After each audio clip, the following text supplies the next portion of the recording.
You have been warned. The United States is in a dangerous drift towards again choosing a war in the Middle East. You think that's an exaggeration? I'm just telling you right now, our actions for months now, and even longer than that, but especially since the Israel war started with Hamas, we have been drifting dangerously close to a situation to where we're going to actually choose to engage in a war, not just get sucked into it, but to actually choose to get sucked into it. Here's what has been said in recent days. Now, there's what I'm about to show you is specifically Jack Keane, because he's kind of one of the chief spokesmen, of this whole group here. He's far from the only one, but he's certainly the most outspoken. What he says carries a lot of weight because of the fact that he used to be a four-star general. He is very tightly connected with members of the administration and certainly in the Pentagon. So what he says, lots of people listen to. So yesterday, on a couple of different Fox News pieces, Jack Keane went on there to talk about this growing situation. The first one here, he was asked, hey, the administration is worried that we may be drifting into a place where the war could expand beyond Gaza Strip. And as you know, I've been harping on this from the outset, that it is in America's most important interest to prevent any escalation of this war and to get it over as soon as possible. That should be self-evident, and to most Americans it is. We'll talk about that in a minute. But to people like Jack Keane, it's not. This also just in from the State Department. The U.S. remains incredibly concerned about the risk of the Gaza conflict spreading to other fronts. To what degree are you concerned that that will eventually happen, General? It's stunning to me, that statement, because it already has happened. Isn't it a fact that the Iranian-backed militias in Iraq and Syria have attacked our bases scores of times since the October 7th attack? Isn't it a fact that the Houthi rebels sponsored by the Iranians have shut down virtually 50% of the traffic flowing through the Suez Canal because they're conducting attacks on the shipping lanes despite the escort ships there by the United States? For the life of me, I don't know why we keep wringing our hands about the Iranians and are so feared by the fact that they will escalate if we take decisive action against them. I've never seen anything quite like it, that this administration is so unwilling to confront who the major oppressor and aggressor is in the region, Iran, and the fact that they are pulling all the strings here. You see the absolute disgust in his voice as he talks about what's wrong with these people. What's wrong with our administration? They should just go and punch these guys and hit them hard, because what are they going to do about it? I'm just appalled that the risk of escalation is actually on their mind, that they're actually concerned about the possibility of a war expanding that could get us involved with it. That's Keane's view on there. But if you think it's limited, unfortunately, he confirmed that elsewhere on Fox during the same day. How far should we go? Should we attack Iranian oil installations? Should we attack their nuclear installations? That would be an act of war. Well, anytime you're firing a shot at an adversary, that's an act of war. So, I mean, I wouldn't underscore it the way you do. I think we would conduct a limited, measured attack on Iran. It would not an all-out act of war where we're hitting multiple military bases at the same time. We're taking down their headquarters in Tehran. We're destroying their entire infrastructure, something you saw us do in Baghdad. That's really an act of war. This would be a limited attack. And the Central Command that oversees the region, they have a target list of what to do here. My bias is the IRGC Quds Force is overseeing and directing these proxies. I would go after their training base, IRGC training base, some of their military bases, or even their headquarters. I mean, it's not a big act of war. It's just kind of a medium-sized one, maybe a little one. Basically saying, look, Tehran, if we like invade your country, like Desert Storm, 500,000 troops rolling in, okay, got it. That's an act of war. But this kind of stuff, this is cool, man. We'll just launch some missiles in and blow some stuff up, and then you'll back down. That's just how the rules work. So that's the kind of mentality, Jack Keane. I'm kind of mocking what he's saying here. He's not mocking. He's not kidding at all.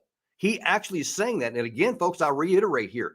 This is a guy people listen to in the White House and in the Pentagon. And you heard him talk about that, how he's tied into a lot of the target list that the Pentagon has. So he knows a lot of the people in there that would be called on to act this. And one only assumes that many others hold the same view that he does on the inside there.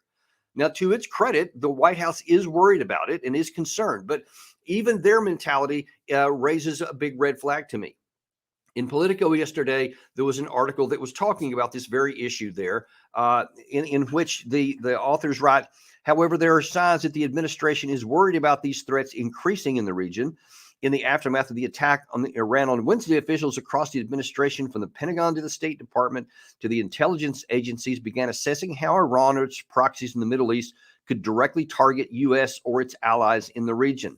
The scramble inside the administration to draw up reports on potential points of attack and possible responses this week came as a result of orders of the top echelons of the administration over fears that the violence in the region will only continue to grow and that Washington will eventually, quote, have to intervene.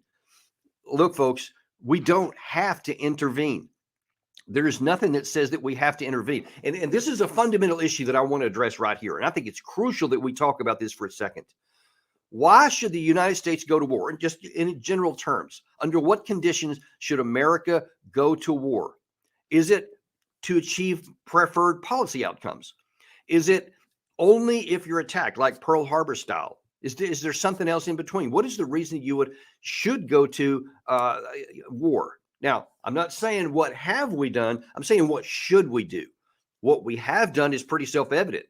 In fact, the reason why Jack Keane can go on television all the time and advocate for such lethal kinetic means is because it has become normalized. War is normalized. It's not even a problem. A lot of people don't even think twice about it. They just say, yeah, if there's an issue there, threaten to send in an aircraft carrier strike group, send in the special forces here, fire some cruise missiles there, like into Syria or into Baghdad, as we did just a couple of days ago, because somebody was doing something we didn't like. So we took them out, even though they're a part of the government of Iraq that we allegedly support. That we'll discuss that another day. That's just more of our discontinuity and the weirdness of some of our own counterproductive policies. But folks, what we should be doing is our military should be limited to only defending America's interest.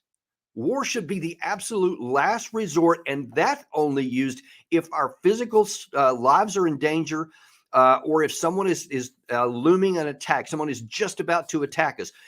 That's it. That's what the Congress, that's what the Constitution talks about. That's what the 1973 War Powers reiterated, that the president is at least not authorized to just go and use military force wherever he wants. See, even Keane is locked into that mentality as well. He said the Biden administration should. He didn't say Congress should. He didn't say the American people should. He said that that's what the administration, because he thinks that it's kind of the elite running the show here. Folks, let's just make sure you're tracking this here. This isn't about you. This is not about you. It's not about your security. It's about what some of the extremely high elite, the limited number of small people that are calling the shots in this country, it's what they want. You have people like Keane. You have John Bolton. You have Lindsey Graham, you have Mike Pompeo. All of them are advocating vigorously for strikes against Iran. Our country is not threatened by Iran.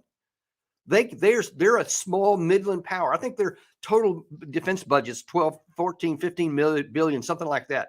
Ours is almost 900. And we're afraid of this little ant over there. Why are you so drawn to wanting to go to war with these people? And you're actually looking for an opportunity to go to war. You know who doesn't want war? You don't want war. According to a latest Quinnipiac poll that came out pretty recently, 84% of American voters are concerned the U.S. is going to get drawn into a conflict. You don't want to get drawn into a conflict. You want to end conflict. You want to prevent conflict. You want our troops to go to war only if we're directly threatened. And look, let's just add another layer to this. Okay, I used to serve. I served almost 21 years of active service. Went to combat deployments 4 times. I've known some people who were killed in action.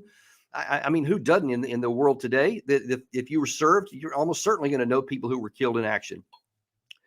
It is extremely egregious. It is anguishing to the highest order. The family members of those left behind when our soldiers are killed. We should only even contemplate sending them to potential death unless it is absolutely critical to our national security. That's why they signed up, folks. That's why people like I did, people like people we had on recently, Matt Ho, Jim Webb, these folks joined and volunteered to serve because they love you. They love our country, and they're willing to put their lives on the line for you. What they're not willing to do, what they didn't sign up to do, was to be used as just some chess piece or some token, whatever, or even not to be considered and say, yeah, we want to launch these missiles into Iran because we don't like what they're doing. We want to solve that nuisance once and for all. You're going to use war to go solve a nuisance in a region, and you seem unconcerned if American people are going to die in the result of that. Because I know King doesn't want this to be an act of war, as he calls it. He just wants it to be a limited military strike, and he wants there to be no consequences. But guess what? It ain't your call. You don't get to choose what the other side does. You can hope they do something. You can want them to do something, but they get a vote. I mean, it's a classic statement, but true as can be. And we can see there is so much anger in the world right now, so much violence all around, everywhere you want to look, it seems. This is a different time, and you better recognize that times are different, and you have to contemplate the consequences of your actions. And I pray to God that the White House is doing that right now, because I'm here to tell you, aside from the pointless loss of life that it would cause on the ground in Iran, and most importantly, our troops to die for nothing, a war that should never be fought. That's what is at stake here. We should not fight this war, but there's bigger reasons even than that. Folks, listen, I'm telling you, we are not in a position to fight a war right now. Let me just kind of lay some things out there for you. We've been talking about this in context of some other episodes we've been doing lately, but they have direct implications to the possibility of getting sucked into a new war here. Because already we've given so much ammunition to Ukraine over the last 2 years. We've given so much ammunition now to Israel as well. We're sending more weapons and stuff to Taiwan. We want them to improve there, so we keep sending more and more weapons over. But look, we're badly needed missiles of our own are now in insufficient quantities in our inventories. It's going to take years to replace all of those. Those are just the missiles he's talking about in that picture right there. But it's also our Stinger missiles, our ATACMS missiles, our other kinds of long-range missiles, anti-tank missiles, artillery shells, just regular machine gun bullets, for crying out loud. We've sent hundreds of millions of them to Ukraine, and the so far the flow hasn't stopped. They're keeping going on. I don't know if they're gonna, if the Congress is gonna approve more money here, but they better be making sure they understand that, you know, this so-called drawdown authority, where they're taking stuff out of our inventory and sending it over there, it's going to take multiple years to get that replaced. Now, you get yourself sucked into a war here. Let's say that King gets his way, and that because of the other thing I've been warning about forever, Americans in either Iraq or Syria get killed in one of these strikes. And now then the pressure on Biden is too great. He can't resist it. And he does fire into some of these, into Iran as a result of that. Or we fire into Yemen against the Houthis because some other ships are attacked in the region, which there's also a big push for. And then all of a sudden, now then we're under attack. They attack us in larger numbers. They attack us with some precision missiles. And now all of a sudden we are in a war. We don't have the internal capacity to wage a long and sustained war. We don't have the personnel. Folks, have you been paying attention? We've covered this as well. We have a recruiting problem. People already aren't going to join the war, and in part because of stuff like this. They don't want to go join a war where they're going to be sent to fight for some dumb reason, something that doesn't even relate to American national security interest. Because look, there's things we can do to avoid this. I mean, here's what we could do right now, because let me just preface this by saying that the Biden administration is in a really tough, nearly no-win situation here. Anything that he does, I mean, if President Biden today said, hey, look, tell me what you think we should do, and whatever you say, we're just going to do it. I can't sit here and say, okay, great. Here's the right answer, because this will get the problem solved without risk. There is no such answer right now, because we have taken so many foolish decisions and had so much foolish actions for years leading up to this. There is now no good answer. You just have to be wise in how you manage this and navigate out of this very volatile situation to prevent war from going on. There's a few things we can do. They won't have any guarantees, but they're wise at the moment, and they may keep us out of war. Number one is that we need to stop with all of this fiery rhetoric all the time, and we need to start doing more diplomacy. All these strikes we've already done in the last few months, they don't deter anybody. So even with what Keen's talking about, they have clearly backfired, because all it does is instigate more. Every time we do something in the Middle East and strike some target, there are more missiles that follow almost immediately after it. That's a fact. The second thing we need to do, we have to rein Israel in. Folks, I know it's not popular. I know a lot of people don't want to hear it, but our national security is on the line here as well. As we had with Jim Webb on yesterday, we talked about some of the details of what American forces do in similar sized cities going after similar targets. There is a way to go after the horrific culprits of 10/7 that attacked Israel, the terrorist attack that slaughtered hundreds of people, over 1,000 of them. You can go after them in a targeted way where you have PID, what they call positive identification. It takes a lot longer to do. It took us 7 months to get through Ramadi, which is a city of similar size to Gaza City in the north. 7 months to go after it. But the casualties, the civilian casualties, were very low. And we worked hard to get the people on our side to show them that we actually care for them and we're trying to protect them. And we did. There is a way. It takes a lot longer. What we shouldn't do is just say, hey, Israel, whatever you want to do, here's more money, here's more ammunition, just keep doing. We'll ask for you not to do something, but do nothing if they don't.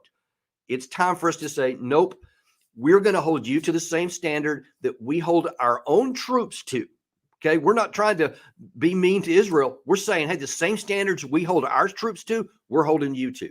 If you want our money, if you want our missiles, if you want our political support in the United Nations, there's a cost to it. It should not be free. And no one should shy back from that. That's not anti-Israel. That is, ironically, that is pro-Israel, because we're trying to protect them from their worst impulses. It is definitely not working out their way right now. And as you can watch some of our previous episodes here, I'm telling you, their military operations right now are militarily unattainable. They are not going to achieve the peace they want based on their current course of action.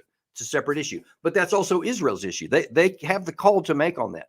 What is our call to make is how far we go in support of it in pursuit of American national interests. That has to predominate here. And look, nobody wants to say, hey, let's back down from these guys, from these attacks, because if an American is attacked, we're honor bound. We have to respond to it. I would not advocate that if another base in the Middle East is attacked today, that we should do nothing. But look, the situation is already getting out of control. What Biden did, the third thing he needs to do, withdraw those troops and redeploy them out of pointless harm's way, where they're out in the middle of the deserts in Syria and many places in Iraq. Redeploy them elsewhere in the Middle East where they are protected. You say all the time that the security of our armed forces and our personnel is the highest priority as president. It should be, but then do something about it. Don't just let them sit there as a target in the ground. Get them out to where they're no longer a point of vulnerability, where it's no longer an easy access to these Iranian-backed groups, and get them to where they're protected and our interests are assured.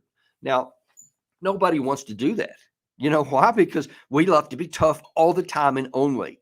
But right now, folks, if we need to eat a little crow, then that's what we need to do. Because the other thing that if we get sucked into a big war, you know what we've done by this support of Ukraine for so long? It's not just that we've depleted our stocks. That's a big issue. But what I contend is a bigger issue going forward, even after those final shell falls over there.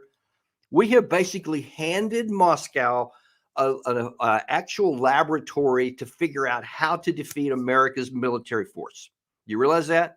They know now how the electronic warfare works on our long-range missiles, on our HIMARS, on our ATACMS, on some of our aerial bombs that we provided them, Storm Shadow missiles, other ones that the Germans have sent over. lots of our drones, so many things that we've sent over there. Russia is now learning how to defeat them. They're learning where the vulnerabilities are. That includes our aircraft, anti-aircraft systems. That includes our aircraft, and pretty soon it's going to include the F-16 itself, which is the backbone of our air fleets. And all of these kinds of things that we've been doing, they have been learning for 2 years how to defeat them. That's why you don't hardly hear about HIMARS anymore after it was this big splash, because Russia figured out how to counter it. And now a significant portion of those missiles for electronic warfare means they're knocked off course. We don't even know how to do that. We don't know for sure what they're doing. We're trying to figure it out. But now, if we had to go fight tomorrow, our enemy is almost certainly already going to know how to defeat our stuff. And it won't be effective even at the beginning as it was when we first put it in there for Ukraine side. So everywhere you want to look, we are diminishing our capacity to defend you. We're putting your troops at higher risk. And we are setting the stage for potentially, I know it's not even mentally in the lexicon for most people, we could lose a future war if we get sucked into one here, because we are already scattered to the four winds all over, like 800 bases around the world and throughout the Middle East. You see that picture that popped up there a second ago about just the Middle East. That's just there. We have bases all over the world. Our forces are spread to the four winds. Our training is not up to standard right now because it's so convoluted and confused. We don't even know what to train on anymore. We're trying to get back to the large scale training, but it's way behind what it should be, folks. I'm just here to tell you, this is not a beat on America thing. This is a protect America thing.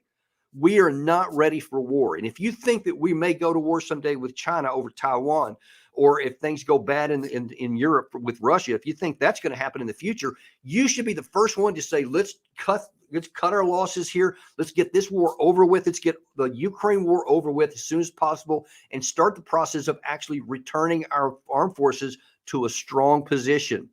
That's what we should be doing so that we defend our country, and that truly, if we are attacked, we can win. That's what I'm all about. I am not anti-war at all. I am for a very strong pro-national defense for America.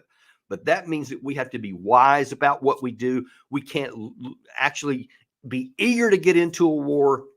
We should put them only off as a last resort so that our country and our citizens and our troops are protected.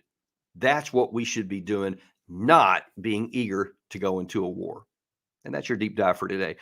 We ask you to come back here just shortly. Actually, we're going to have another important episode with Professor Bartov, one of our go-to guys from the Middle East. It's going to give us some very interesting information on the current state of that war right there. You won't want to miss it. Be sure to like and subscribe and share with your friends so that they have this and that they too can see that we are unintimidated and uncompromised on bringing you the truth every day. Thanks, and we'll see you soon.